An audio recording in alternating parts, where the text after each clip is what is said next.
હવે છોલા હોય કે ચોળા, સફેદ ચણા હોય કે કાળા ચણા, બધું મજેદાર બનશે.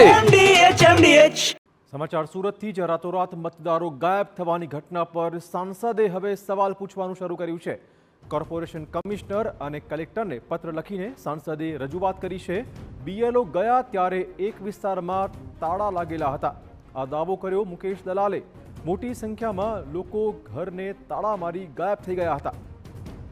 જો આ લોકો ભારતના નાગરિકો હતા તો ગાયબ તે કેમ થયા? આ સવાલ તેમનો છે. આ લોકો ઘૂસણખોર છે કે નહીં તેની પણ તપાસ કરવાની માંગણી તેમણે કરી છે. ભાગી ગયેલા લોકોને શોધીને તપાસ કરવા સાંસદે માંગણી મૂકી છે. સુરતમાં એસઆઈઆર હેઠળ થયેલી મતદાર યાદી સુધારણાના પ્રક્રિયા વખતે સુરતના એક વિસ્તારમાંથી મોટી સંખ્યામાં લોકો ઉચાળા ભરતા સાંસદ મુકેશ દલાલે સવાલ પૂછ્યા છે. સુરતના સાંસદ મુકેશ દલાલે મ્યુનિસિપલ કમિશનર અને જિલ્લા કલેક્ટરને પત્ર લખી રજૂઆત કરી છે.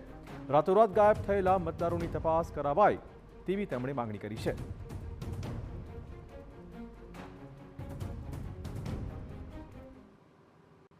હમણાં જ સુરતમાં એક ઠેકાણે એવું જોવા મળ્યું કે જ્યારે બીએલઓ 1 એક વિસ્તારમાં મતદારના ફોર્મ આપવા ગયા ત્યારે 500થી વધુ ઘરો બંધ જોવા મળ્યા. એ લોકો તાળા મારીને ભાગી ગયા.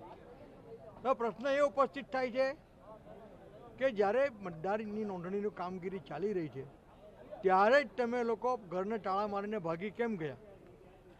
જો તમે ભારત દેશના નાગરિક છો તો તમારે ડરવાની કોઈ જરૂર નથી.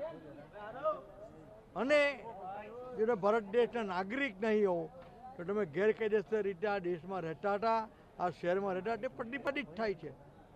આથી મેં આ ગંભીર બાબત પરત્વે કલેક્ટરશ્રી કમિશનરશ્રીનું ધ્યાન દોર્યું છે કે આ જે લોકો ઘરને તાળા મારીને ભાગી ગયા છે તે લોકોને શોધવામાં આવે. MDH કિચન કિંગ મસાલા રસોડામાં હોય તો આપણે કંઈ પણ બનાવી શકીએ છીએ. રીંગણાનો ઓળો, બટેટા ફુલાવર, ભીંડી મસાલા અને બીજું ઘણું બધું. MDH